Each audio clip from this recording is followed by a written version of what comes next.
Figueiredo.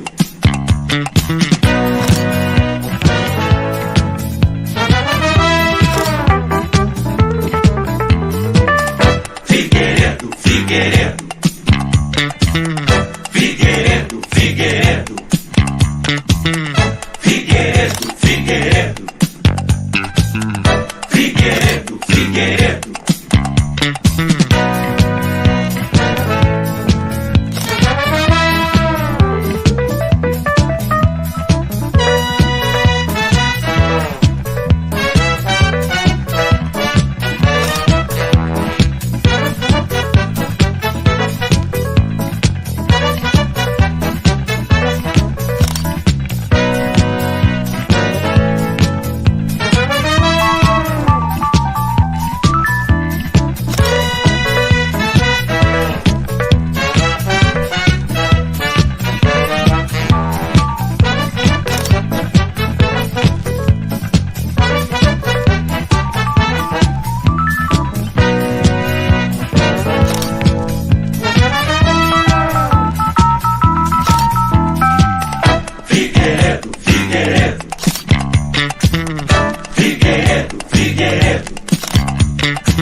Estamos ao vivo no YouTube, no Fio Diário, no Locals, no X, no Twitter e no Instagram. E hoje é dia de desfazer a fake news que está circulando em vários sites e circulando através de alguns energúmenos por aí, de que o Constantino, eu e o Fiuza tivemos as nossas redes banidas no mundo inteiro. Será que isso é verdade? Vamos descobrir no programa de hoje. Vamos falar sobre o Lewandowski, que saiu do STF e vai ser o novo ministro da Justiça do Lula, ocupando a vaga do Flávio Dino, que saiu do Ministério da Justiça para o STF. Isso pareceu um pouco confuso, é porque é confuso mesmo. Nós vamos também conhecer a história impressionante do Coronel Naime, que resolveu ir contra o Flávio Dino e está preso hoje, injustamente, há 1 ano. E nós vamos conversar hoje aqui ao vivo com a esposa dele, e vamos falar também sobre as eleições americanas, cujo processo começa oficialmente na semana que vem, e a gente vai desvendar aqui os primeiros passos desse processo eleitoral para a volta do Donald Trump. Então, senta logo o dedo nesse like, manda essa live, sempre peço isso para vocês mandarem para um amigo petista, manda nos grupos de família, compartilha nas suas redes sociais para as pessoas verem que talvez os boatos sobre a minha morte tenham sido um pouco exagerados. Aproveitem, porque esse aqui é e vai continuar sendo o Paulo Figueiredo Show. Figueiredo, Figueiredo. Figueiredo, Figueiredo. Bom, uma coisa do que estão dizendo por aí é verdade. Está crescente o bloqueio das redes sociais de cada vez mais jornalistas no Brasil, e é por isso que é importante que nós temos uma plataforma alternativa. A gente não pode ficar dependendo só das redes sociais. E o Fio Diário é uma iniciativa nessa direção, que tem o meu apoio. O canal do Fio Diário no YouTube já está aí com muito mais de 170 mil inscritos em muito menos de 1 ano, né? Acho que 8 meses ou 9 meses. Mas mais importante do que o próprio canal do Fio Diário, ao qual eu recomendo a vocês que estão assistindo pelos outros meios se inscreverem, mas mais importante do que ele, que está transmitindo o Paulo Figueiredo Show também, o mais importante do que ele é o apoio de vocês através da plataforma do Fio Diário. Você pode, por R$ 24,90 por mês, no plano anual, apoiar a iniciativa que é liderada pelo meu querido Marco Antônio Costa. Eles estão aqui abrigando o Paulo Figueiredo Show, transmitindo o Paulo Figueiredo Show de forma corajosa. O link para você assinar o Fio de Ouro está na descrição e tem uma quantidade de conteúdos incríveis. E eu amanhã estarei de manhã no show da manhã junto com o Marco Antônio, com a Adrilho Jorge. Sempre tem um grande convidado junto da gente ali. Então peço a vocês que apoiem o Fio Diário, se inscrevam no canal do Fio Diário. Se você está vendo pelo canal do Fio Diário, se inscreva no canal do Paulo Figueiredo Show. Se você está vendo no canal do Paulo Figueiredo Show, se inscreva no canal do Fio Diário. E a gente vai fragmentando de forma que fique impossível para os ditadores realizarem os seus sonhos molhados de nos apoiarem. E falando especificamente nesse assunto, que eu achei interessantíssimo, eu estava conversando ontem com o Rodrigo Constantino, que está de férias, a respeito do que vem acontecendo, que diabos é essa fake news que vem sendo colocada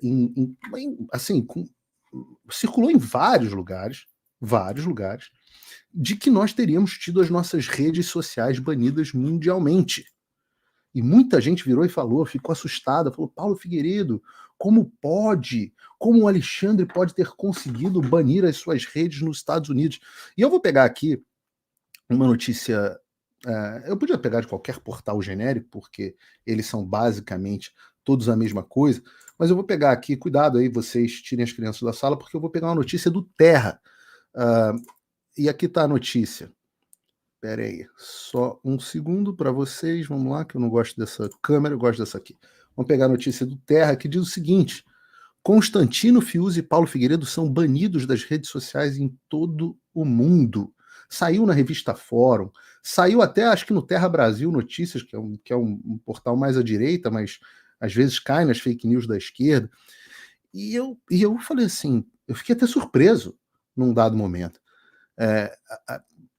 Ponto para os caras, os engraçadinhos que postaram essa foto do Constantino assim, parece que ele tá, ai meus sais, né? Ele provavelmente estava falando, não sei o quê, e aí tiraram esse print aqui e mostra ele parecendo que tá ali tendo um ataque do coração. Aí os bolsonaristas, Rodrigo Constantino, Guilherme Fiuza e Paulo Figueiredo Filho, que é uma maldade dizer que o Fiuza é um bolsonarista, coitado, mas certamente eu e o Rodrigo também não somos, mas foram banidos do YouTube, do Facebook, do Instagram, em todo o mundo. Caramba, a gente foi banido do Facebook, do Instagram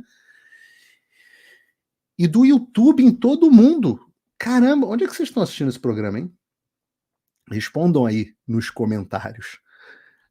Segundo a CNN, então, o Terra faz referência à CNN. A decisão teria partido do ministro do Supremo Tribunal Federal em um inquérito sigiloso que investiga os três por divulgação de discurso de ódio, seja isso o que for, e antidemocrático, que é o discurso que viola a linha do partido, do regime do Brasil. Ex-comentaristas da Jovem Pan, eles disseminaram informações falsas sobre a Covid-19. Nunca disseminei informação falsa sobre o Covid-19. E endossaram ataques contra o TSE e o sistema eleitoral brasileiro. Ataques não, críticas. Jornalista. Paulo Figueiredo chegou a relatar na quarta que teve suas contas bancárias no Brasil bloqueadas, seu passaporte cancelado. Isso foi há um ano. Isso foi um ano, não. 30 de dezembro de 2022. Vocês estão velhos, Terra. Mas aí começa... Vocês lembram uma peça que tinha... acho que era no Centro Cultural Banco do Brasil, patrocinada acho que pelo governo federal, que era macaquinhos, e aí um ficava enfiando o dedinho no fiofó do outro e fazia um círculozinho dos macaquinhos, eram pessoas vestidas nuas no palco, um enfiando o dedinho no fiofó do outro. Então, a imprensa e a esquerda, eles são os macaquinhos. Fica um enfiando o dedinho no fiofó do outro, de forma que tem sempre alguém com o dedinho no fiofó. Então, aí o Sleeping Giants recebe o dedinho no fiofó do Terra, que recebeu o dedinho no fiofó da CNN, e o Sleeping Giants comemora. Rodrigo Constantino, Guilherme Fiuza e Paulo Figueiredo são banidos das redes sociais em todo o mundo. Extremistas foram banidos do Facebook e Instagram, além de terem a conta retida no Twitter no território brasileiro. Os extremistas são conhecidos por desinformar sobre o Covid-19 e sobre as instituições democráticas do Brasil. Como nós falamos que as instituições democráticas não são democráticas, elas provam que são democráticas através da censura, que é uma forma muito democrática de provar que elas são democráticas. Mas essa autofagia da mídia, ela é dos macaquinhos, ela precisa de certos imbecis, ou melhor, de certos energúmenos, para repetirem essa notícia. E quando eu falo sobre energúmenos, aqui eu não estou sendo genérico. Eu estou falando especificamente de energúmeno. O energúmeno. O energúmeno, se vocês lembram dele, meu saquinho de pancadas, com saudade de mim, fez um post. Já faz uns dias essa decisão de banir o Rodrigo Constantino, Paulo Figueiredo e Fiuza. Foram tirados do YouTube, Facebook, Instagram, em todo o mundo. E suas contas no X estão barradas. A decisão foi do Xandão, com base em um inquérito sigiloso. Eles espalharam muita desinformação contra a democracia, o puro suco do discurso do ódio. Os três também banalizaram a Covid, a doença que matou milhares. Como relembrar é viver, segue em um momento em que debato com Constantino Figueiredo e Zoe. Aqui, coitado, ele debateu, tomou um... O Google, alguém debatia com alguém, o Google apanhava. Eu já debati com muita gente, com o Google não debatia. Era uma questão de humilhação. De humilhação. Então, assim, primeiro, vamos por partes, antes de eu falar da humilhação. Eu achei que o meu trabalho de desfazer fake news feitas pelo energúmeno, ele já tinha sido concluído quando ele deixou, ou melhor, foi demitido por mau caratismo da emissora. Mas parece que eu vou ter que continuar fazendo isso.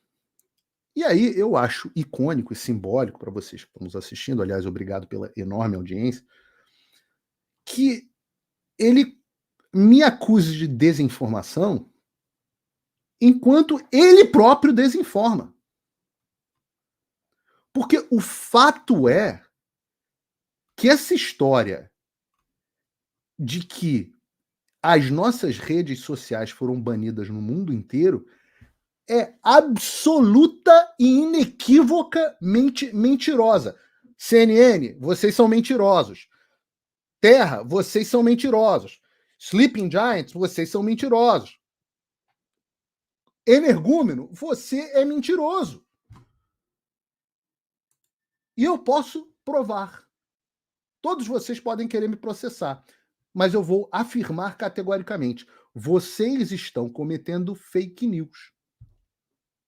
Porque vocês, provavelmente, eu imagino, saibam que a notícia é falsa e continuam repetindo. Então, eu vou subir no caixote da exceção da verdade, perguntem para os departamentos jurídicos de vocês o que é isso, e vou provar que vocês são mentirosos aqui, agora, ao vivo, no ar. E se você que está assistindo chegou agora, aproveita para deixar a sua curtida, que vocês vão ver ao vivo eu fazer algo que eu fazia na Jovem Pan o tempo inteiro. Mostrar que o Guga e companhia, porque ele só repete a narrativa da mídia, que os macaquinhos, um enfiando o dedinho no fiofó dos outros, são mentirosos. Vamos lá.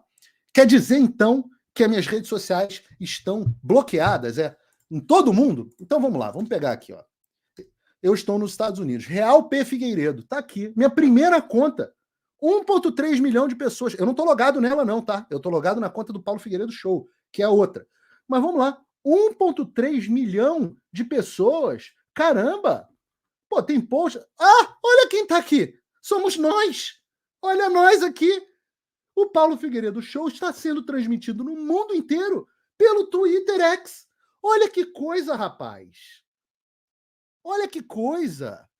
Tem post de ontem. Curtida, eu desmentindo vocês. Tem post de anteontem. Essa conta, inclusive, é uma conta que tem sido utilizada para postar em inglês sobre a ditadura do Brasil no mundo. Agora, vocês sabem por que está aberta para mim? Porque eu não estou no Xandaquistão. É simples assim. No mundo livre, as minhas contas estão funcionando normalmente, não só no Twitter. Vamos abrir aqui? Olha aqui. Real P. Figueiredo, a minha conta que tinha quase 900 mil inscritos um ano atrás, quando foi bloqueada pelo Alexandre, tá normal. Pode assistir meus Reels, pode assistir tudo, tá tudo aqui, rapaz. Tudo aqui. Olha, mas vamos mais. O que é isso aqui? Canal Paulo Figueiredo. Rapaz, tá aqui ainda também. 1 milhão de inscritos. Rapaz, se você for ver aqui, ó. Ó, vamos ver aqui. Ó nós aqui. Ó nós. Ó nós vendo nós. No Paulo Figueiredo Show. Ó, agora eu tô me vindo aqui, tô me vendo desmentindo o Guga. E olha que coisa. Se você vier aqui no meu Locals, você vai ver que está funcionando normalmente. Notícia de hoje, 11 de janeiro, Ricardo Lewandowski. Tem notícia sobre o Obama, tem um monte de notícia. A gente vai ver um monte de notícia aqui hoje no meu Locals. Então como é que minha rede está banida no mundo inteiro, porra? Como que tá? Alguém me explica isso? Não está banida no mundo inteiro. Isso é para mentir para vocês. Mentir para vocês de que vocês estão vivendo uma situação normal no mundo. Não estão. Vocês estão vivendo numa ditadura. E todo mundo que usa VPN ou que está fora do Brasil não está na mesma ditadura que vocês, que é o modelo do Partido Comunista Chinês. Eles têm lá o Great Firewall of China, a grande muralha eletrônica da China, que proíbe os chineses de acessarem conteúdos. E as empresas vão saindo do Brasil. Como o Rumble saiu do Brasil, como outras empresas deixam o Brasil, porque não vão se sujeitar a essa palhaçada. E você, aliás, vamos de novo. E você pode facilmente sair desta grande muralha do Xandão. A grande muralha do Xandaquistão. É simples. Pare de ficar vulnerável e baixe um VPN, uma Virtual Private Network, uma rede virtual privada. Tem várias gratuitas, o pessoal usa da Opera, tem várias pagas, é barato, vale a pena. Protege o seu computador de hackers, protege o seu computador dos capangas da Polícia Federal, que agem à margem da lei, protege o seu computador de tudo. Hoje em dia, se você não tem VPN no Brasil, você está na intranet do Xandaquistão. Não está na internet. Então, eu recomendo, se você botar no Google, digitar VPN Proton gratuito, você vai entrar nesse site, vai estar aqui, ó, obtenha o Proton VPN gratuitamente. Você vai, aí tem a opção continuar com Free ou obter o VPN Plus. Continua com o Free. Você vai chegar aqui, ó, vai carregar para você, você vai botar o seu e-mail, criar a sua conta, baixar o aplicativo e aí, pum, é um aplicativo que você coloca, você clica, conectar, acabou, está configurada toda a internet. No seu celular, a mesmíssima coisa. Digita na App Store Proton VPN e pronto, você está conectado. Digita na App Store da Apple, na Google Play Store do Google, de graça, de graça. E a sua internet está protegida. E você liga e desliga com um botão. É só você abrir, bota a tua conta, pum, conectar. Protegeu a internet. Você vai achar, e não é só canal Paulo Figueiredo. Se você digitar aqui, ó, Rodrigo Constantino, vamos lá. Rodrigo Constantino, tem Rodrigo Constantino? Tá aqui, rapaz. 1 milhão de inscritos também, praticamente. Normal. Normal. Todas as redes de todo mundo estão normais. Seus mentirosinhos. Seus mentirosinhos. Peguei vocês com o dedinho no fiofão do outro. Eu preferia quando eu era pago para humilhar esse moleque no ar. Mas eu vou continuar fazendo. Vou continuar fazendo. E eu nem lembrava da existência desse cara. Eu nem lembrava. Mas, tadinho, eu vivo sem pagar aluguel na cabeça dele. É um pouco solitário, porque eu tenho a companhia apenas de 2 neurônios, o Tico e o Teco, na cabecinha do Guga, do energúmeno. E eu tenho pena, porque no fundo é uma questão que só resolve com terapia mesmo. O menino ficou traumatizado. Ele nunca vai se recuperar de ter sido desmascarado todos os dias. Ele ia trabalhar deprimido. Ficou conhecido, ele não vai se recuperar de ser conhecido hoje como energúmeno. As pessoas chamam, entra lá no Twitter dele. Energúmeno, energúmeno. E ele, energúmeno, querido, você pode chorar à vontade. Eu vou continuar falando. Eu vou continuar falando. Vou continuar falando e vou atingir mais pessoas que você sempre. Tem milhares de pessoas me apoiando. Bastam 24 horas para eu abrir um novo perfil. Eu abri um Instagram novo, 50 mil pessoas em 12 horas. Você não vai conseguir isso na tua vida. Fecha o teu Instagram e vê se abre, vê quantas pessoas dão. 400. Tua mãe, teu cachorro, as contas fake que você criar. Qualquer perfil meu tem mais engajamento que o seu e de qualquer um desses bostas da velha mídia. Mais do que do Lula, pô. Ora, nesse momento, tem centenas de pessoas nos assistindo pelo canal do Paulo Figueiredo Show, que está bloqueado no mundo inteiro. Pessoas estão usando VPN, etc. E no total, nós temos aqui alguma coisa como 6 mil pessoas nos assistindo ao vivo. Paulo Figueiredo Show, no mês passado, atingiu mais de 1 milhão de pessoas.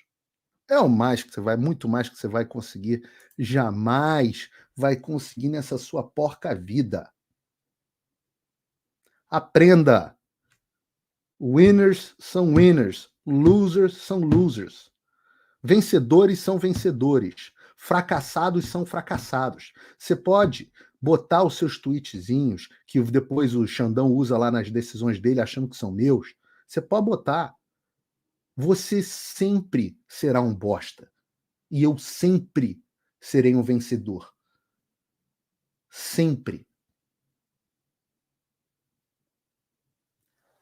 Pois bem, pode usar, pode tentar de todas as formas, já que você não consegue trabalhar no mesmo ambiente que eu de forma competitiva, né, de forma justa, pode tentar usar o Estado para me calar.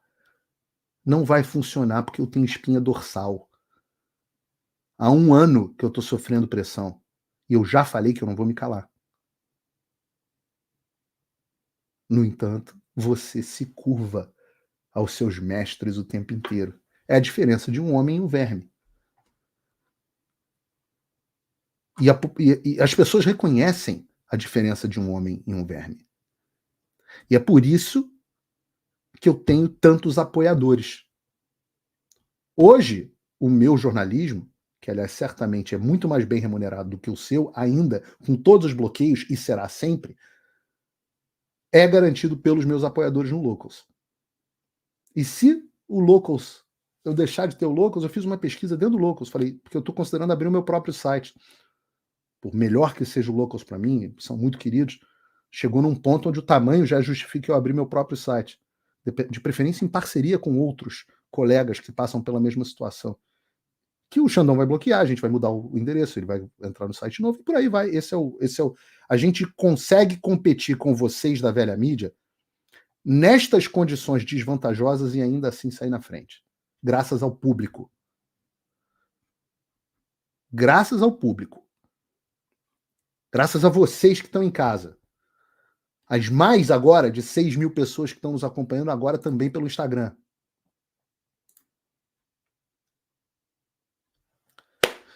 Então, quem quiser me apoiar, link na descrição, $5 por mês. Vamos falar mais sobre isso, mas antes eu quero entrar nosso segundo assunto aqui do dia. Aliás, antes de eu entrar, no programa anterior eu passei um vídeo, se der tempo eu passo aqui de novo, onde você pode, se estiver assistindo pelo YouTube, mudar o seu país. Não sei nem se eu consigo mostrar aqui pelo YouTube. Não, porque eu não estou logado no YouTube. Você muda lá o seu país, a sua localização de Brasil, que deveria estar escrito Xandaquistão, é o certo. Você muda lá de Xandaquistão para Estados Unidos, qualquer país do mundo livre, Japão, você vai ver os nossos canais. Muita gente tem relatado que isso tem sido assim. Mas o ideal é o VPN, que você vai acessar todas as minhas redes. E quando... Reparem, essa é a responsabilidade individual que vocês têm. Todos vocês que estão me assistindo, todos, sem exceção, têm duas responsabilidades individuais para garantir a liberdade de expressão.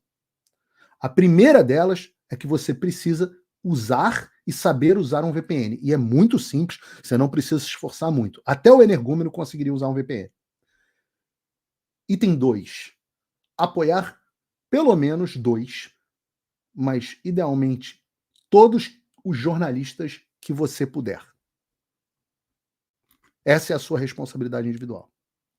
Bom, agora eu vou falar sobre o segundo assunto do momento, que é um caso absolutamente avassalador, porque hoje o Lewandowski ele foi anunciado como ministro da Justiça do Lula, e a gente vai falar em detalhes sobre isso, mas antes disso estava cotado para o cargo dele o tal do jornalista Ricardo Capelli. E sim, eu estou dizendo jornalista. E ele foi indicado pelo Flávio Dino para ser interventor do Distrito Federal depois do 8 de janeiro. E daí circulou um vídeo na internet, muito bem feito, que eu vou passar aqui para vocês, que me chamou uma atenção incrível, porque foi uma história que eu senti o dever jornalístico de aprofundar. Toda vez que eu vejo uma injustiça grave, eu, como jornalista, procuro aprofundar. E eu estou falando da história do Coronel Naime, que nós acompanhamos na CPMI. Ele está injustamente preso há cerca de um ano, e eu vou hoje entrevistar a esposa do Coronel Naime, aqui daqui a pouco, a Mariana Naime. Mas antes eu queria passar, acho que é um pouco mais de 6 minutos esse vídeo para vocês, eu queria que vocês me dessem o privilégio aqui de assistir junto comigo esse vídeo.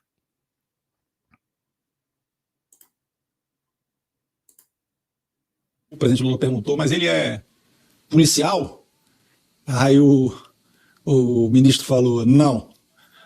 Mas ele é especialista em segurança pública? Aí o ministro falou, não. Ele é o quê? Aí o ministro falou, jornalista. Aí o presidente falou, jornalista? Ele falou, jornalista. No relatório do senhor Ricardo Capelli, ele afirma... Pausa. Eu quero voltar.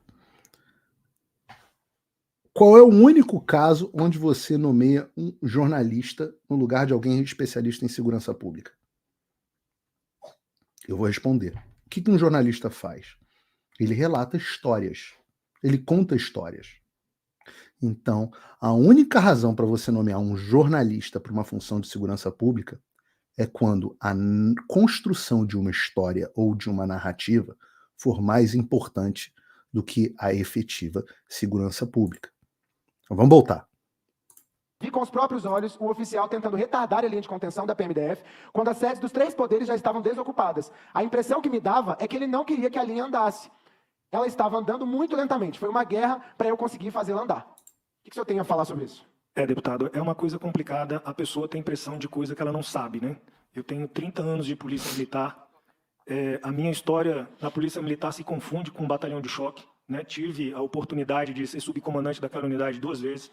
Operei em entradas em presídio, operei em entradas em delegacia, operei em entradas de desobstrução de via. Esplanada eu perco a conta das vezes que eu operei. E, infelizmente, existe condições técnicas, né, que quem é leigo à segurança pública tem impressões, né, erradas.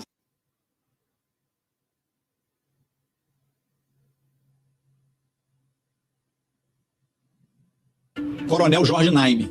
Eu fui saber depois que estava de férias, mas que apareceu, né? Eu estava de licença regulamentar, devidamente publicada, devidamente deferida, e no momento que eu fui chamado pelos meus irmãos para o combate, de imediato me apresentei. Quando Capelli chegou na esplanada, os prédios já estavam retomados, já estavam sob controle da Polícia Militar. Com ele, eu tive alguns embates no dia 8, porque eu dava o comando para que a tropa andasse, mas ficava claro que ele não estava de acordo, porque ele segurava a tropa, ele não estava de acordo em avançar e prender. Então, o senhor afirma que não agiu de forma técnica, não agiu para Eu agi de acordo com a técnica. Primeiro ponto, nós começamos a ter problema com os armamentos, com os calibre 12 Benelli. Por quê? O calibre 12 Benelli, ele é feito para atirar eu falando bala, os PM aí vão me xingar.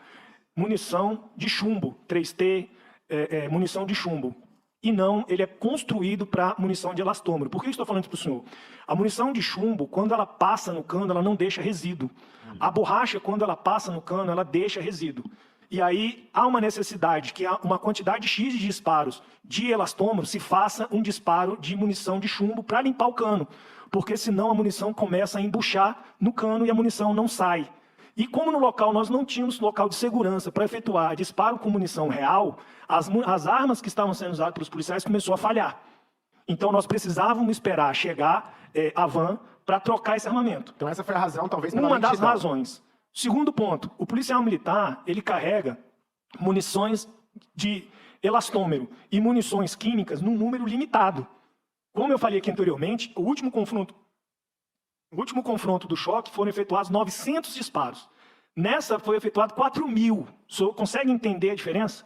Então a previsão do choque, qual era a previsão dele? Cara, meu maior confronto foram 900. Então eu vou levar para campo 1.800.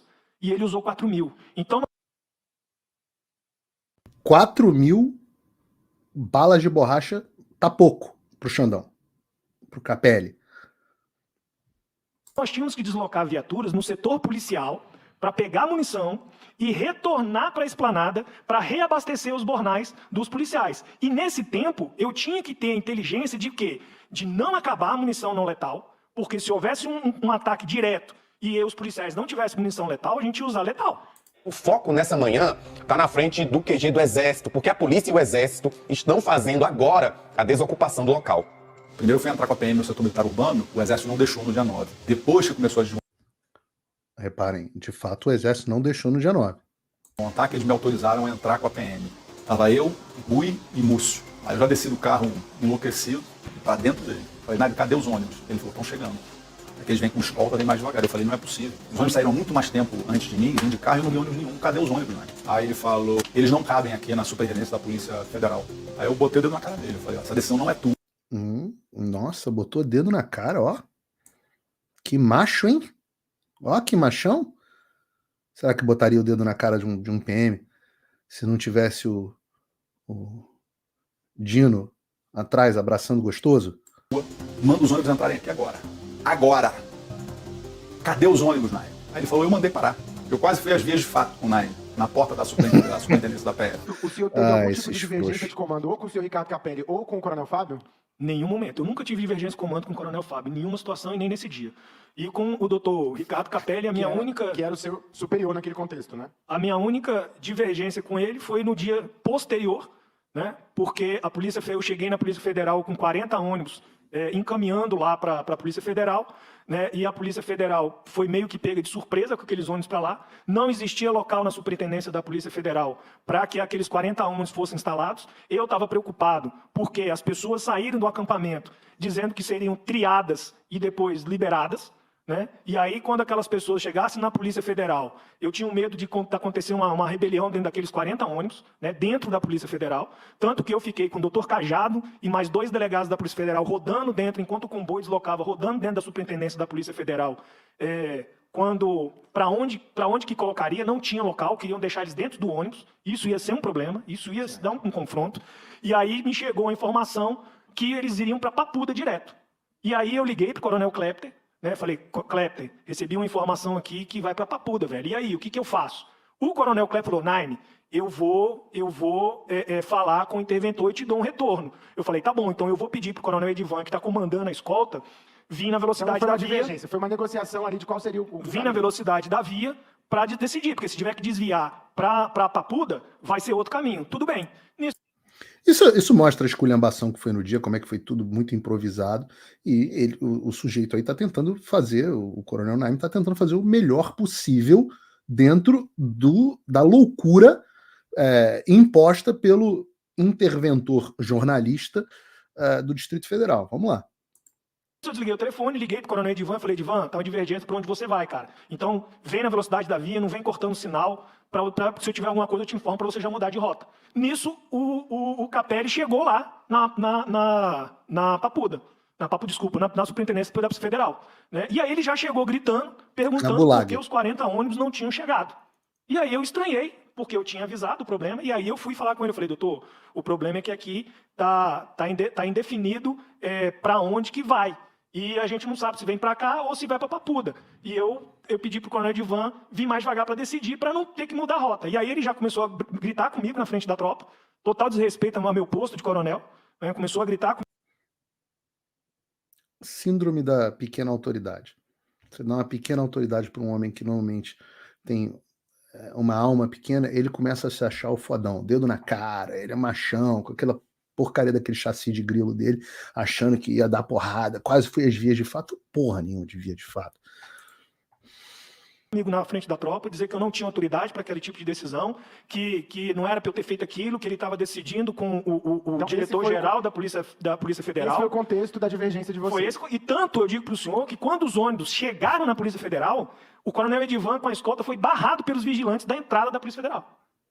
Ele foi barrado. O vigilante, não tem informação desses ônibus aqui não. Ele foi barrado. O vigilante, não tem informação desses ônibus aqui não. Ele foi barrado. O vigilante, não tem informação desses ônibus aqui não. Bom, esse é o geral do vídeo, ele está em outros canais na internet, mas isso é o que acontece com quem se coloca tecnicamente contra esses loucos de Alexandre de Moraes, Flávio Dino e Capelli. E isso é importante porque o Coronel Naim, ele não deve obediência ao Alexandre, ao interventor Capelli, ao ministro da Justiça. Ele deve obediência ao Estado de Direito. Ele deve obediência às leis. Quem deve... o policial está só cumprindo ordem. Quem deve obediência cega a indivíduo é capanga, é mafioso. Policial deve obediência às leis. Então nós vamos ouvir aqui em primeira mão, para dar voz aqui à esposa do Coronel Naim, a senhora Mariana Naim, e eu trago ela aqui para conversar conosco. Mariana, obrigado por ter aceito a entrevista. Oi, doutor Paulo. Não, doutor não. Eu tenho uma coisa que eu não sou, é doutor. Tudo bem, é um prazer estar aqui. Não uma oportunidade bacana, mas necessária para nos dar voz, de fato, ao que tem acontecido no Brasil, né? Não nos conhecíamos, fiquei feliz com a oportunidade, porque a maioria das pessoas ainda não sabem o que aconteceu no dia 8 e dia 9 em Brasília. Os bastidores, né? São o que tem nos causado mais espanto, de fato, são esses bastidores. Então, o Coronel Naim, como você disse, é um coronel, um militar de 30 anos de profissão, né, que sempre trabalhou, serviu e protegeu a sociedade do Distrito Federal, é super respeitado pela tropa, e está aí também um dos motivos de tanta perseguição que ele sofreu dentro da corporação, e hoje nós descobrimos que, além do Capelli, teve um plano da cúpula, do alto comando da corporação, para escolherem o nome dele para ser o bode expiatório, e não imaginavam que ia chegar nos outros nomes, né? O Naim estava de férias. Onde está, para as pessoas de casa que não entenderam ainda, onde está neste momento o Coronel Naim? O Naim, no dia 8, estava de férias. Não, onde está ele agora? Preso há 11 meses no presídio militar do DF, na Papudinha. Ele está preso há 11 meses na Papudinha. Isso. Isso era importante para falar para o público. Agora, conta essa história para a gente de que ele estava de licença, por que ele resolveu voltar? Seguinte, o Naim, né, tanto é que vocês, não sei se você teve acesso às fotos dele, né, no dia atuando, prendendo vândalos. O Naim, ele é muito operacional. Então, ele sempre trabalhou no batalhão de choque. Ele foi um dos primeiros oficiais aqui de Brasília a sair para fazer curso de operações especiais no Rio de Janeiro, né? Em Brasília ainda nem tinha. Ele foi instrutor, ele começou a carreira dele dentro do choque, né? Então, ele teve todas as funções lá dentro. Ele sabe muito bem lidar com distúrbios, essas turbas, grandes eventos, a especialidade dele. E aí, as férias dele estavam marcadas para dezembro de 2022, né? Só que o momento político do Brasil estava muito tensionado. E aí o comandante-geral, à época, virou e falou: Naim, não dá para você sair de férias agora sem você organizar e planejar a posse presidencial, que era o evento de maior visibilidade e que estava tendo muita ameaça, né, de que Lula não subiria a rampa e que as pessoas não deixariam ele assistir.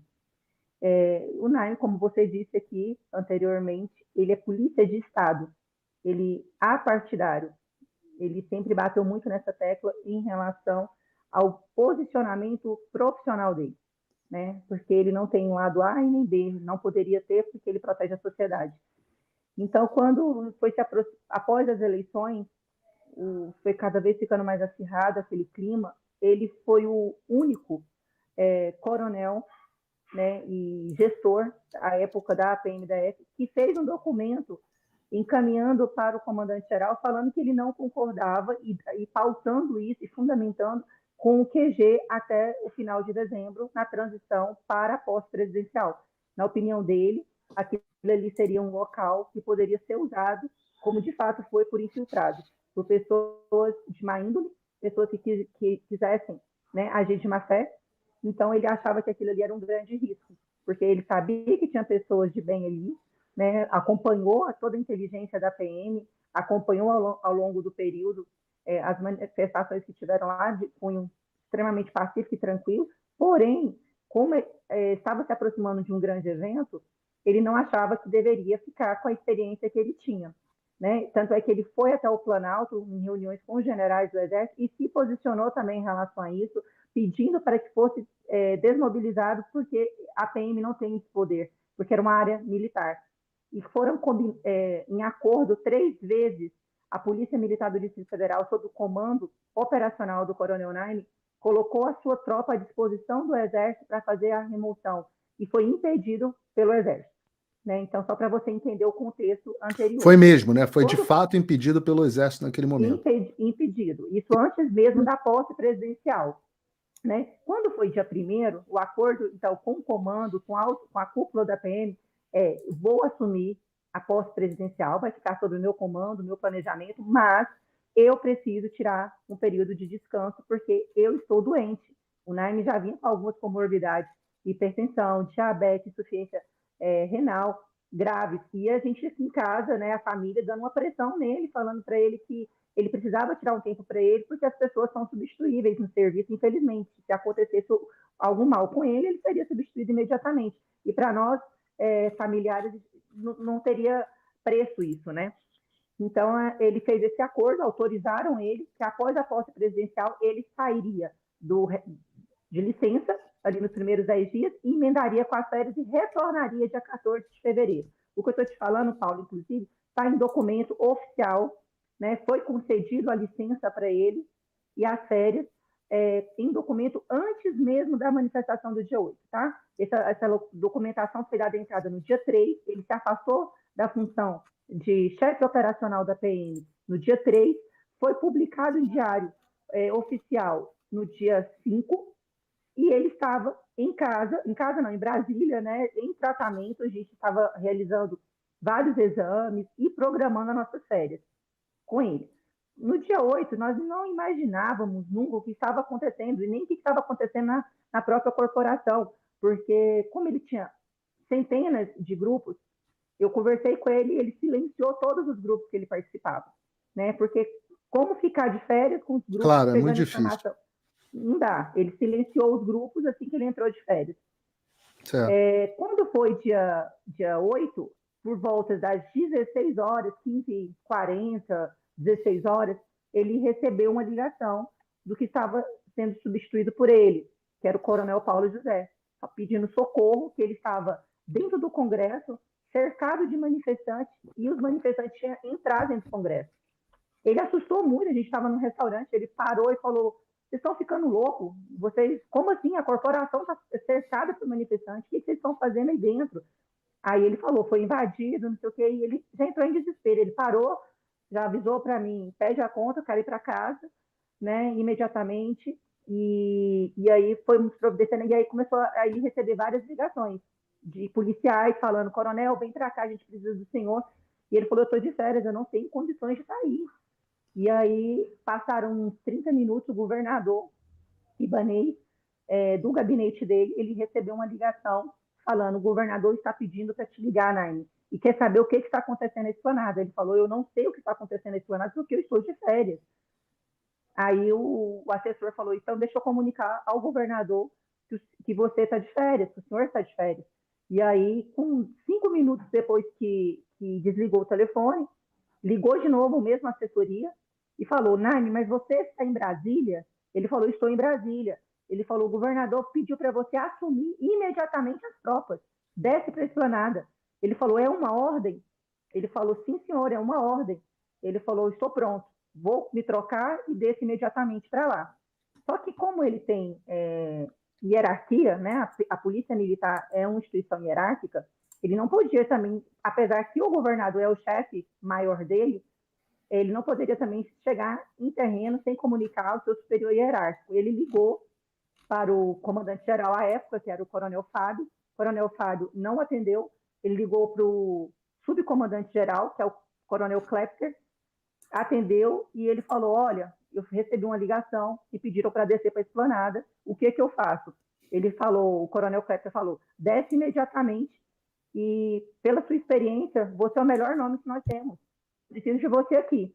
E ele falou, sim, senhor, estou descendo. Então, ele ali, em 30 minutos no máximo, ele acionou os motoristas, colocou a farda e desceu para a esplanada.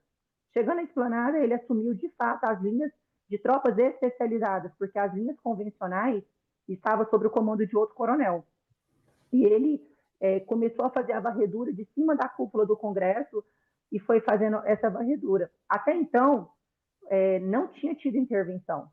Uma coisa que é importante deixar registrado é que quando o NAIM consegue restabelecer, juntamente com a tropa e todo o policiamento, a ordem na esplanada, não precisava ter tido intervenção, porque já estava retomada a ordem na esplanada antes mesmo da intervenção federal. Sim. A PMDF já tinha feito isso, né? E aí, poucos minutos depois que ele estava em campo, ele recebeu uma ligação falando que tinha tido intervenção federal na segurança pública, passando o telefone do senhor Capelli para ele e falando para ele entrar em contato e colocar à disposição do senhor Capelli. E ele fez isso, ligou, o Capelli não respondeu, não atendeu, ele mandou uma mensagem falando, doutor, estou aqui à disposição do senhor, meu nome é Coronel Naime, estava de férias, já estou em campo, estou às suas ordens. E até hoje não foi respondido essa mensagem dele. Ele só encontrou o Capelli na altura da catedral, ali que já estava quase chegando na rodoviária, quando o Capelli olhou para ele e falou, a tropa de choque, né? Porque tem de forma técnica e estratégica de você avançar no sistema de varredura que eles estavam fazendo para empurrar todos os manifestantes para fora da esplanada, até para manter um nível de segurança. Certo. E nesse momento, tinha acabado as munições não letais. Sim.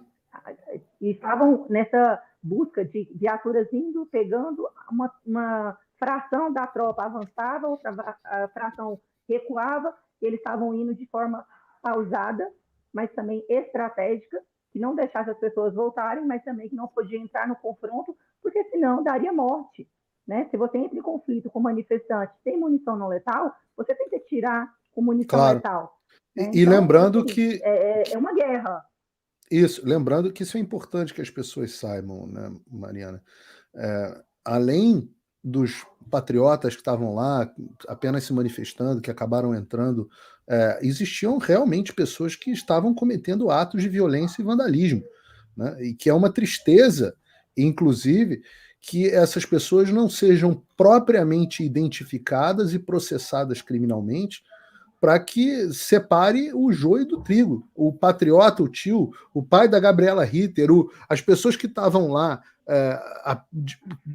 algumas enganadas, outras gaiatas, mas estavam pacificamente ali, e as pessoas que efetivamente, vândalos e depredando prédios públicos, que é obrigação, patrimônio público, é obrigação das forças policiais proteger o patrimônio público.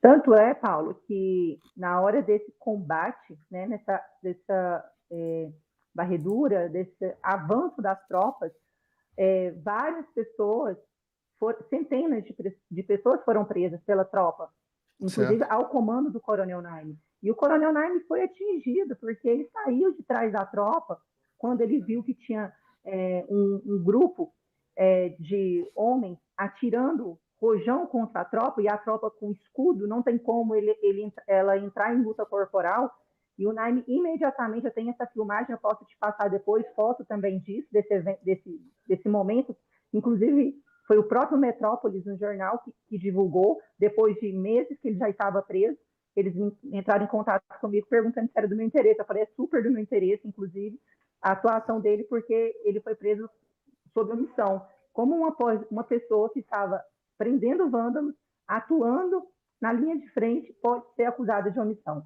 né? Então, nesse momento, inclusive...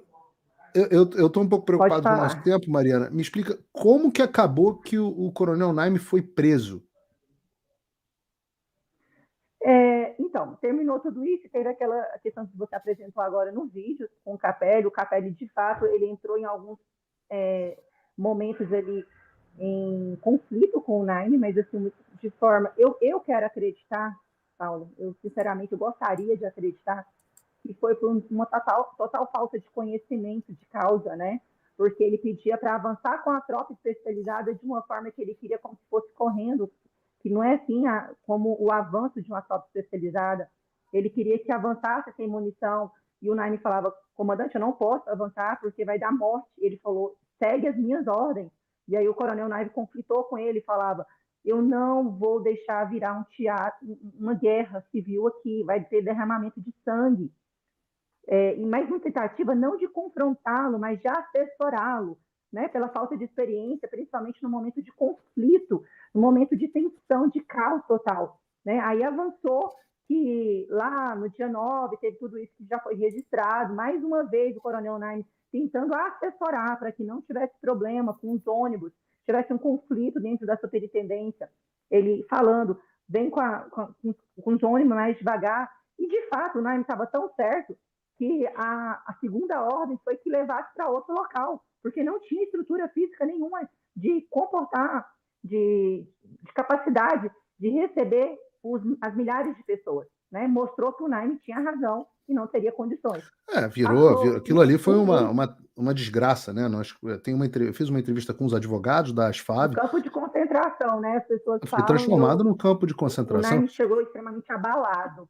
Histórias no ônibus, no próprio ônibus, a história horrorosa, as pessoas relatando como foi essa situação que era real, das pessoas que os ônibus não sabiam para onde ir, etc, enquanto esse menino aí, sem experiência nenhuma em segurança pública, botando o dedo na cara e querendo fazer acontecer. Mas eu estou curioso como que estes acontecimentos se reverteram num mandado de prisão preventiva.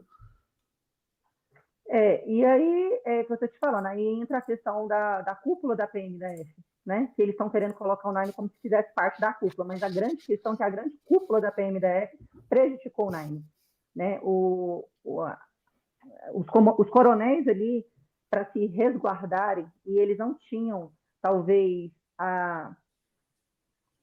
como que eu quero te dizer, a força do Naime, a autoridade, não é autoridade a palavra, mas a coragem, a ousadia do Naime de se posicionar tecnicamente, mesmo diante de um secretário de Estado, eles se acovardaram, alguns coronéis, e deixavam o cara dar ordem aleatória, sem nenhuma experiência, e cumpria. É o que você também falou. E o Naime foi aquele coronel que tentou assessorar de forma técnica para que não houvesse erro.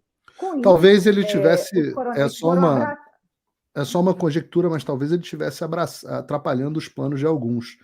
Porque para a narrativa deles, seria muito mais vantajoso... Eu me lembro que eu estava cobrindo o programa no ar, eu estava cobrindo os acontecimentos no ar na Jovem Pan, e eu falei para as pessoas, saiam daí antes que morra alguém. Porque no momento em que morrer alguém, eles vão ter sangue para dizer e justificar ainda mais as suas ações. Talvez o objetivo fosse justamente esse, um confronto mais violento com sangue, que justificaria ainda mais a narrativa deles de golpe, etc. Não sei, é uma conjectura justa de ser feita. Sim. E com essa situação toda, eles precisavam, né, quando deu aquele caos total, dia 9, né, voltaram para suas casas, precisava de um nome para ser culpado. Então, o Naime não sabia de que estava acontecendo, voltou para casa à disposição, né, da polícia militar, e imediatamente o Capelli mandou exonerá-lo. No outro dia, o coronel Fábio foi preso, né, que era o comandante-geral, e aí, 20 dias depois, nós soubemos que houve uma negociação, né, para que retirasse o coronel Fábio e colocasse o Naime como preso, porque ele era o culpado. E aí eu te pergunto, alguém que estava de férias, alguém que saiu de casa, que não participou de reunião, e o fato mais importante, Paulo, o Naime não estava em nenhum grupo de planejamento ou inteligência que dava informes sobre esse movimento do dia 8. Todos os outros estavam. O Naime não estava em nenhum grupo. Tanto é que a Polícia Federal concluiu a investigação do Naime pela ausência de responsabilidade total dele sobre o dia 8. Então, a essa foi conclusão do a relatório da Polícia Federal. Qual é a justificativa atual para a manutenção de uma prisão preventiva, porque ele não foi condenado por nada, a Polícia Federal disse que ele não tem responsabilidade nenhuma. Qual é a justificativa? Quase todo mundo já foi, pelo menos, colocado em liberdade com tornozeleira. Qual é a justificativa para a manutenção dessa prisão? A PGR fala que ele fazia parte da cúpula da PM. Nos telefones dos outros coronéis que estão presos também, tinha troca de mensagem com cunho político. Do Naime não tem nada, não tem nenhuma vez. Mas mesmo que houvesse, né? Mesmo que houvesse, como ele é polícia. Não é proibido que o polícia troque mensagens políticas. Só para deixar claro para a população, porque há policiais que trocaram e militares que trocaram mensagens políticas, e você fazer isso no âmbito da sua vida privada não é crime nenhum. Não existe crime de opinião e crime de opinião política no Brasil. Só para deixar isso claro, não existe.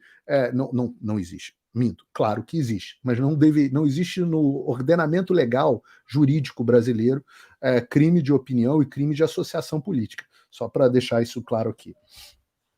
Mas, por favor, prossiga, Mariana. Então, hoje a manutenção dele é falar que ele pode interferir nas investigações, só que as investigações sobre ele já acabaram. As investigações são conduzidas pela... E são conduzidas por outros órgãos, não é pela Polícia Militar do DF. O Xandão concentrou todas as investigações nele, na PF dele.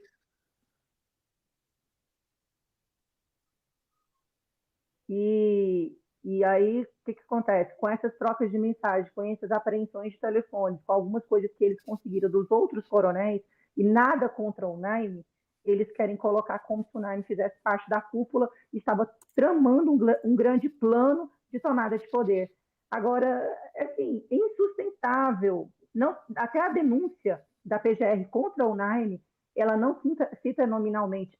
Tem uma frase, sim, que o Naime fala no dia posterior a terceira vez que ele mobilizou um efetivo de quase 600 homens para desocupar o QG, e aí os generais não autorizaram, e ele fala assim, deixa esses melancias para lá, deixa eles se virarem. Ele ficou muito indignado. Então, essa é a única frase que ele tem no telefone dele, que se tornou o motivo da prisão de quase 12 meses de um homem respeitado, honrado, leal, e que estamos pagando um preço altíssimo, né, com várias retaliações, podemos dizer assim. Até o bloqueio do salário dele foi desbloqueado essa semana, inclusive. Ficamos 5 meses com o salário dele bloqueado, os bens bloqueados, né? Uma situação extremamente sem justificativa, Paulo. Olha, a história Tem é muitos absoluta. detalhes que eu poderia te contar, mas o tempo está acabando, né? E daria para te contar mais alguns detalhes, inclusive da CPI, do relatório que foi apurado, que foi uma CPI séria que teve aqui no GDF e que comprova, contradiz o relatório que o Capelli fez, né? O Capelli desconhece, inclusive na entrevista dele, que existia um plano operacional da PM. Existia sim um plano operacional, foi cumprido o plano operacional, o que faltou foi a inteligência da Secretaria de Segurança Pública passar os informes para o planejamento. Meu Deus, que tristeza. Vocês têm filhos, Mariana? São 6 filhos no total, né? Ele já tinha sido casado anteriormente, tem alguns filhos de relacionamento anterior. E ao todo são 6 filhos, nós temos só o mais velho, né, que é maior de idade, todos os outros 5 são menores de idade, né, que dependem economicamente dele, inclusive, com pensões alimentícias. E a gente está passando por isso. Tem o nosso filho, o Matheus, que ele tem problema de saúde, tem uma deficiência neurológica, né? Ele tem síndrome de Chiari, hidrocefalia, usa válvula intracraniana. Então, assim, é muito triste o que a gente está vivenciando. O que gerou um transtorno. Desculpa até perguntar, mas eu não sabia disso, mas é importante que as pessoas em casa tenham a dimensão humana do que está acontecendo. Eu digo isso, e hoje a gente vai acabar tendo que estourar todos os horários do programa, mas não tem problema, é necessário fazer isso. Eu digo isso porque tem muitas pessoas que entram no chat e comemoram, e pessoas... Aí o energúmeno que eu estava falando antes de você chegar, que festeja a ditadura no Brasil, e as pessoas acham tudo muito engraçado, e tudo, mas elas são pessoas que realmente perderam a alma. Elas esquecem o componente humano. Quando elas falam assim, isso aí, eu não sei qual é, eu, pelo visto, não era nem uma pessoa necessariamente com uma posição política mais pro Bolsonaro, ou menos pro Bolsonaro, mas mesmo que fosse, as pessoas olham e falam assim, essas pessoas têm que sofrer. E aí quando elas estão falando, essas pessoas têm que sofrer, elas precisam saber que elas estão tratando de famílias, de uma criança com necessidades especiais. Hidrocefalia não é moleza. É mais do que eu, como pai, conseguiria aguentar. E aí monstros vêm e bloqueiam o meio de sustento, como fizeram com Alan dos Santos e a TT, a filha dele, que também tem necessidades especiais. Monstros bloqueiam a forma dessas pessoas sobreviverem. É por isso que não dá para a gente desistir, viu, Mariana? Muito obrigado por ter vindo aqui ao ar. Que Deus te abençoe. Por favor, me dê notícias. Você tem o meu contato agora. Se você tiver alguma informação relevante, eu faço questão de compartilhar no meu Locals, nas minhas redes. Sinta que eu sei que o jornalismo da velha mídia, o jornalismo morto brasileiro, não te dá o espaço para você contar o seu caso, mas hoje nós tivemos aí quase 10 mil pessoas aqui ao vivo, e eu tenho certeza que nós vamos passar aí de quase 100 mil visualizações nas múltiplas plataformas que vão ter consciência, um pouco mais de consciência da história do Coronel Naime e o que vocês estão passando. Eu queria ter muito mais, mas é o que eu posso te oferecer nesse momento. Muito obrigada mesmo pela oportunidade. Né? Eu acredito muito na união das pessoas de bem. Eu tenho sentido isso tem nos fortalecido, né? Ver as pessoas, essa rede de apoio que eu estou recebendo e que tem chegado até eles. Inclusive, a situação da saúde dele está bem debilitada. Mas muito obrigada pela oportunidade. Nós vamos falar, sim, em breve, se Deus quiser, para trazer boas notícias. Eu quero que você volte aqui ao programa para dar notícia ao público quando o Coronel Naime for solto.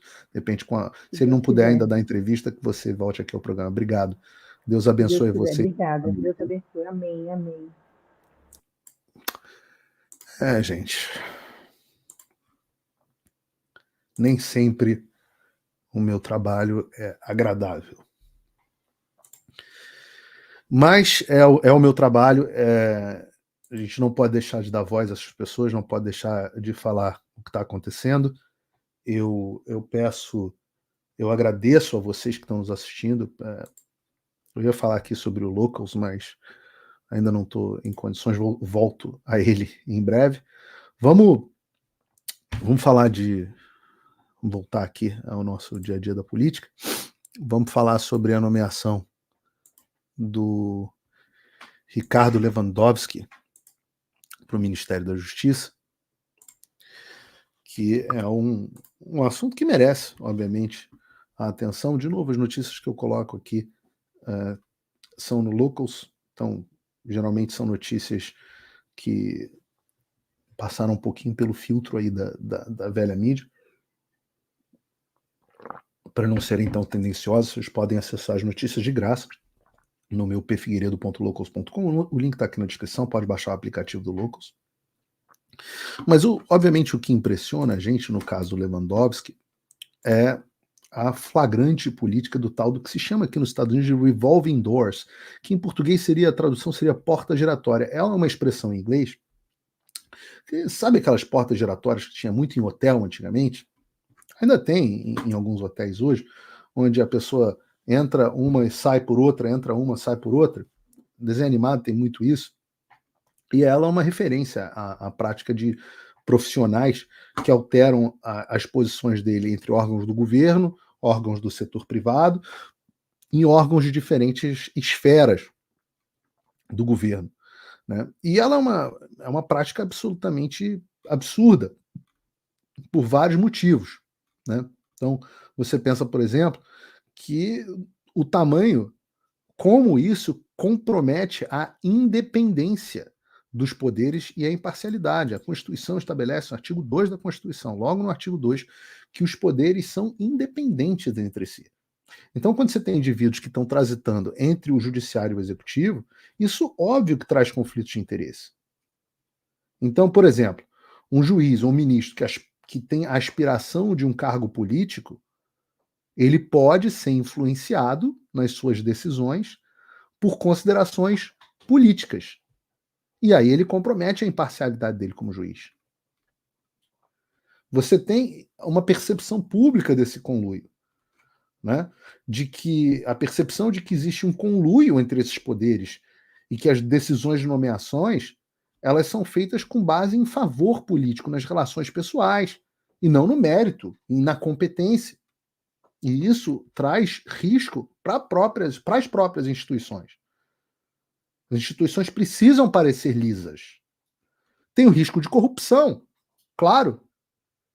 Que se você pensar nessa movimentação entre o setor público, o privado para o escritório de advocacia onde vai o Lewandowski, e as diferentes esferas do governo, isso óbvio que facilita a corrupção. Não estou dizendo que está havendo. Seria leviano da minha parte. Mas os indivíduos eles podem usar as posições dele para favorecer os interesses pessoais ou dos grupos específicos. Você tem o problema da desestabilização dos poderes. Você tem a erosão dos princípios chamados democráticos. As decisões elas começam a refletir muito mais o interesse, não mais da população, não mais da lei, mas sim os interesses de uma elite política. E, claro, quando você começa a ter essa revolving doors, as fronteiras entre os poderes vai se tornando turva, é mais difícil até responsabilizar os indivíduos pelas suas ações.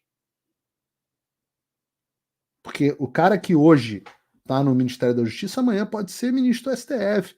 E o cara que está hoje no STF, amanhã pode ser ministro da Justiça e comandar as polícias. Então, como aqui a Esther está dizendo no nosso chat, é um bacanal. E a impressão que dá, eu acho que não tem ninguém que não esteja com essa impressão no momento. Veja, vamos recapitular. O Lula, que é amigo do Lewandowski de muito tempo, indica o Lewandowski para o Supremo Tribunal Federal, em 2006. Aí o Lewandowski cumpre o Supremo Tribunal Federal, se aposenta e vai para o Ministério da Justiça. Enquanto, para substituir o ministro da Justiça, também cupincha político do Lula, que vai para o STF. Então, o tribunal é politizado e o Ministério da Justiça também. Qual é a impressão que todo mundo acaba tendo? Que Lewandowski, Flávio Dino, etc., eles são todos agentes de um mesmo fim, de um mesmo grupo, de uma mesma quadrilha. Eles só trocam a posição deles no campo, mas eles estão todos no mesmo time.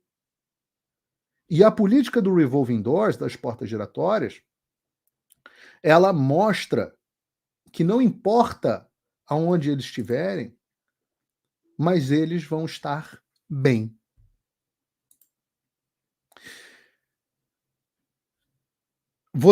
Nós não temos essa porta giratória, nós é o contrário. Vocês estão vendo que é verdade, não é verdade que as minhas redes foram bloqueadas no mundo inteiro, como eu mostrei no programa de hoje.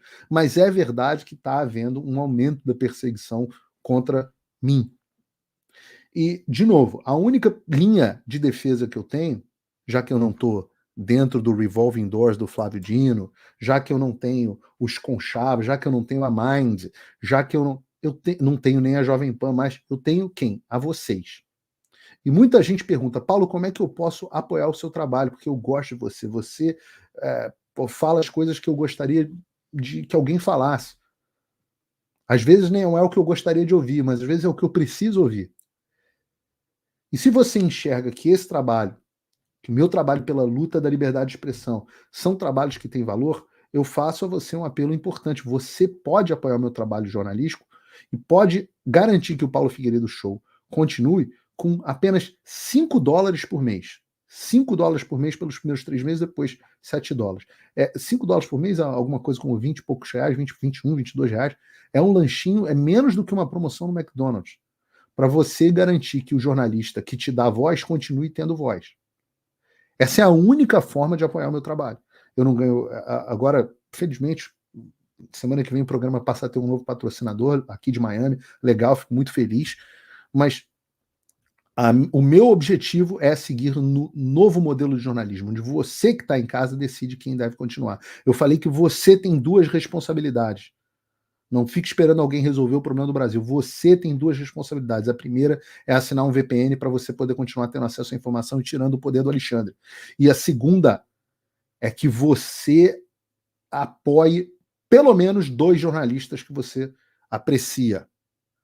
E ainda paga comida para esse gatinho aqui que está atrás, aqui, ó. E para as minhas filhas. Então, você pode entrar no link da descrição, tem um link aqui embaixo, pfigueiredo.locals.com. Você pode fazer parte do Locals de graça. A maior parte das notícias, inclusive as notícias que eu estou colocando aqui, são de graça.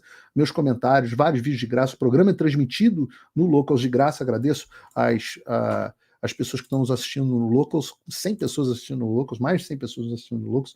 Então, agradeço a essas pessoas. O programa vai continuar sendo transmitido lá. Haja o que hajar, né? E você pode fazer parte do Locals. O Locals também funciona como um boletim onde você recebe uma newsletter. Essas notícias vão chegar no seu e-mail, se você quiser. E aí você fica sempre bem informado, não tem que ficar mergulhando no lixo da grande mídia. Artigos, opiniões, etc. Coisas que eu acho que você deve ler, estão lá. Vamos falar sobre, inclusive abrindo aqui o meu Locals, abrindo mais uma notícia do Locals, porque eu não posso deixar de falar sobre isso, sobre um assunto muito importante, porque na semana que vem começam as eleições americanas. E eu digo que começam as eleições americanas porque o modelo da eleição americana ele é um pouco diferente do Brasil. Tá? Ele é um modelo também de eleição em 2 turnos. Mas o primeiro turno aqui é o que se chama de primárias. Ele acontece dentro do partido para a escolha de quem será o candidato dentro do partido. Ele é parte do calendário eleitoral. As pessoas vão nos lugares de votação, tem conferências, regras eleitorais valem para as primárias também, tudo isso é igual, mas você tem esses 2 turnos. E o primeiro turno da eleição americana começa na próxima semana, no dia 15 de janeiro, onde você tem o caucus de Iowa. Então, essa é a primeira etapa que o Trump vai precisar vencer para para voltar à Casa Branca, para realizar o sonho de muitos e o pesadelo, certamente, da esquerda, que é a volta do Donald Trump. No dia 15 de janeiro ele tem o caucus de Iowa, no dia 22, na semana seguinte, já são as primárias de New Hampshire, depois você tem as primárias da Carolina do Sul, e encerram as de janeiro, depois você, em 5 de fevereiro, tem a super terça, depois entram 12, 19, até o mês de março você tem boa parte do calendário de quem será o candidato republicano bastante definido. Você pode acompanhar o calendário completo, eu não alongar aqui o programa, que já se estendeu além do horário, você pode acompanhar o calendário completo das eleições, direto aqui das primárias, no meu Locals, aqui que eu cito na descrição. Mas o que eu posso dizer para vocês é que o Trump é imenso favorito. Nas primárias, ele tem mais de 50 pontos, 60 pontos de alguns levantamentos de vantagem. É muito difícil que ele perca esse primeiro turno, então muito provavelmente, exceto se houver algum empecilho legal que parece que não não está se desenhando, o Trump será o candidato republicano para desespero do establishment, o Trump será o candidato, vencerá esse primeiro turno das eleições dos Estados Unidos dentro do Partido Republicano. A questão é que nas eleições gerais a coisa também está parecendo muito boa. Saiu uma pesquisa na semana passada, que eu não consegui trazer no programa de terça-feira, mas levantando o Trump em vários estados chaves. E eu explico em outros momentos, explico para os meus apoiadores do Locals, e você consegue entender na internet por que isso é tão importante. Porque as eleições americanas não são uma eleição, elas são eleições realizadas nos 50 estados americanos. E estes estados é que determinam quem vai ser o vencedor. E nos estados chaves, eu faço aqui uma análise para os apoiadores explicando estado por estado, o que significa a pontuação do Trump em cada estado, mas olhem que interessante, tá? Na Flórida, onde sempre foi um estado, lembrem, o Bush ganhou a eleição aqui na recontagem, o próprio Trump ganhou aqui por um percentual pequeno, o Trump está aparecendo com 11 pontos de vantagem nesse levantamento feito pelo Redfield Wilton, tá? Quando você olha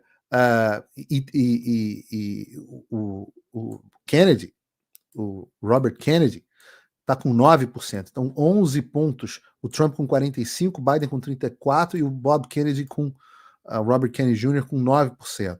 Quando você olha para o Michigan, você tem o Trump com 39% a 37%. 2 pontos de vantagem. Na Pensilvânia, o Trump 1 ponto, 40 contra 39. No Arizona, 6 pontos de vantagem. Na Geórgia, você 42 para o Trump e 34 para o Biden. 8 pontos de vantagem. Na Carolina do Norte, outro estado dividido, 37 contra 33, 4 pontos de vantagem para o Trump. E isso é muito interessante, porque olha aqui, na Flórida o Trump bateu, na última eleição, ele teve 51 contra 47,9 do Biden. O Biden, no Michigan, ele tinha vencido. 50,6 contra 47. Na Pensilvânia ele tinha vencido com 1,2 pontos de margem. No Arizona, o Biden venceu com praticamente nada, 0,3. Na Geórgia, a mesma coisa, 0,2 de vantagem. Na Carolina do Norte, o Trump ganhou, mas ganhou por 1,3. Agora a pesquisa está mostrando uma margem muito maior. Então, assim, essa pesquisa ela mostra um resultado absolutamente avassalador para o Trump. E eu vou mostrar que mas Paulo, pesquisa. Mas Paulo, pesquisa não vale. Eu falo, tem pesquisa boa e tem pesquisa ruim. E os democratas estão muito preocupados com essa pesquisa, eu vou chegar lá. Mas antes, é importante que a gente discuta uma questão importantíssima, que é, Paulo, você disse que houve fraude na eleição de 2020. Por que você está... vão acabar roubando nesses estados todos. Eu falo, a sua preocupação é legítima, mas muita coisa mudou nas regras eleitorais desde 2020. Veja, a mídia diz para você que não houve eleição, não houve fraude, ninguém acredita nisso, é teoria de maluco. Mentira. Hoje, todas as pesquisas mostram que a maior parte da população americana acha que houve fraude generalizada em 2020. Mas não é esse o ponto. O ponto é que é tão verdade que, desde 2020, 30 dos 50 estados americanos fizeram mudanças nas suas regras eleitorais para impedir fraudes como aconteceram em 2020. Ora, se não aconteceu fraude, para que as mudanças eleitorais? Inclusive, legislaturas dominadas pelos democratas. Por pressão da sociedade. A mídia parece que ignora vocês, mas a classe política acaba refletindo a pressão popular. Entendem? Então, 30 estados mudaram. E aí, o que eles fizeram? No meu Locals, de novo, para os meus apoiadores, isso aqui é um trecho que está só para os meus apoiadores, mas algumas mudanças que foram feitas. Eles mudaram o requisito de identificação com foto para votar. 30 estados agora exigem que todos os eleitores apresentem um documento de identificação com foto para votar, seja por correio, seja pessoalmente, o que deveria ser óbvio, né? No Brasil a gente não vota sem título de eleitor ou identidade, mas nos Estados Unidos não era. Eles reduziram o período de inscrição eleitoral, 17 estados, e isso aqui aconteceu virtualmente em todos os estados que eu citei aqui, que são divididos. Proibição do ballot harvesting. 20 estados proibiram a coleta de cédula de voto por correspondência de outros eleitores. 20 estados proibiram.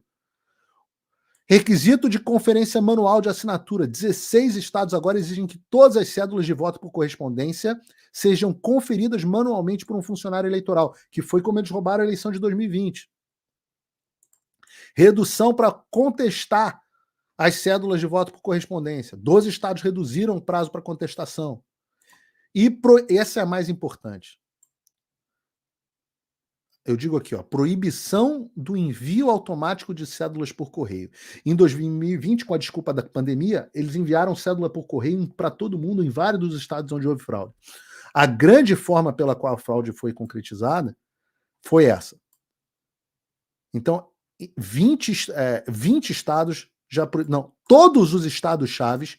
Essa é a base do documentário 2000 Mulas, 2000 Mules, que eu falei várias vezes aqui a respeito, falei no Pânico a respeito dele. No momento, todos os estados chaves proibiram essas práticas. Significa que não vai ter fraude? Não, não significa que não vai ter fraude. Não significa. Mas significa que, na escala que houve em 2020, vai ser difícil de acontecer. E por que eu acho isso? Porque eles estão sentindo. A prova disso é que bateu o desespero. Notícia também no meu Locals. O Barack Obama está desesperado com o desempenho de Donald Trump na pesquisa. Segundo as reportagens do final de semana, Obama tem exortado força total para tentar retirar a campanha de Joe Biden do fundo do poço. Essa foi uma série de reportagens que saíram no Washington Post, dizendo até que o Obama se exaltou durante um encontro com o Joe Biden. Porque os números são muito ruins para o Biden. Muito ruins. A ponto do Barack Obama, que é um nome forte dentro do partido, é o cara que mais manda dentro do Partido Democrata, está se exaltando. A Michelle Obama deu uma entrevista também nessa semana, dizendo que está terrified, aterrorizada com o que pode acontecer com o país em 2020. O governo Lula já deu uma entrevista que já trabalha com a possibilidade da vitória do Trump. E falando na Michelle Obama, entramos na próxima cartada, porque a grande discussão que está havendo no momento, há um consenso de que o Joe Biden está senil, não está em condições mentais,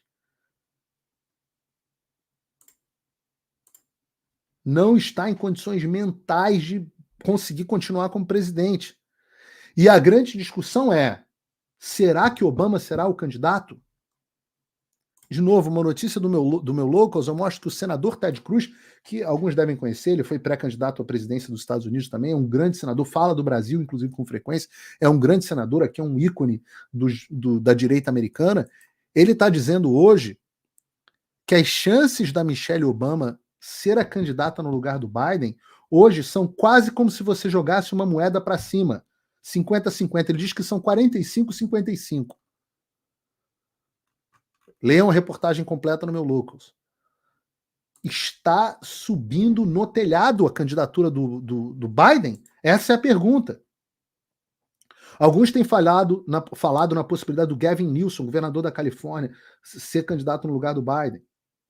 E aí, meus amigos, é por isso que as pessoas me perguntam, Paulo, o Trump vai vencer as eleições? Eu falo assim, ceteris paribus, se tudo permanecer constante, como está agora, todas as variáveis, ele é eleito. Só que na política as variáveis mudam o tempo inteiro. Então, as condições de temperatura e pressão não são sempre as mesmas. Não são as normais. A gente não sabe o que está tendo de discussão nos bastidores. A gente pega um pouco. E se a Michelle Obama for a candidata? Cara, aí bagunça a corrida inteira. Aí a gente tem que parar e repensar. E se o Gavin Newsom for candidato? A gente tem que parar para repensar. O melhor candidato para Donald Trump é Joe Biden. Já era em 2020, eles deram um jeito de levar. Em 2024 é mais ainda. Qualquer mudança no tabuleiro, e a gente vai acompanhar aqui, a situação muda. Se você quer ficar por dentro da política americana, se você quer ter acesso de graça a todas essas notícias, estão lá no meu Locals. Você pode baixar o aplicativo é em português. Você pode acessar através de pfigueiredo.locals.com, o link está aqui na descrição. Você não se preocupe, é tudo de graça, é igual se cadastrar no Twitter, no Facebook, é tudo assim. A rede é aqui nos Estados Unidos, não se curvam ao Xandão que tentou bloquear o meu Locals, bastou eu mudar o endereço, toda a minha comunidade foi migrada automaticamente. Todas as notícias estão lá. Se você quer acompanhar o que está acontecendo de mais importante no Brasil, no mundo, e ter opiniões aprofundadas, entra lá no Locals. Aos que quiserem se tornar meus apoiadores com de novo, micharia de $5 por mês, eles podem me apoiar e garantir que o Paulo Figueiredo Show continue, garantir que o meu trabalho continue, com o link que está aqui na descrição, tem um cupom de desconto, só clicar. E eu faço esse apelo. Se você está me vendo apanhando que nem um boi ladrão e seguindo adiante, e se você acha que esse é o caminho a ser seguido, pode ter certeza. Vários dias eu me sinto triste, cansado, etc., mas são vocês que me dão força, principalmente os meus apoiadores. Obrigado a todos vocês. Na terça-feira que vem tem Paulo Figueiredo Show, às 3 horas da tarde. Na quarta teremos uma entrevista especial e na quinta tem Paulo Figueiredo Show de novo. Deus abençoe o Brasil, Deus abençoe a América. Até o próximo.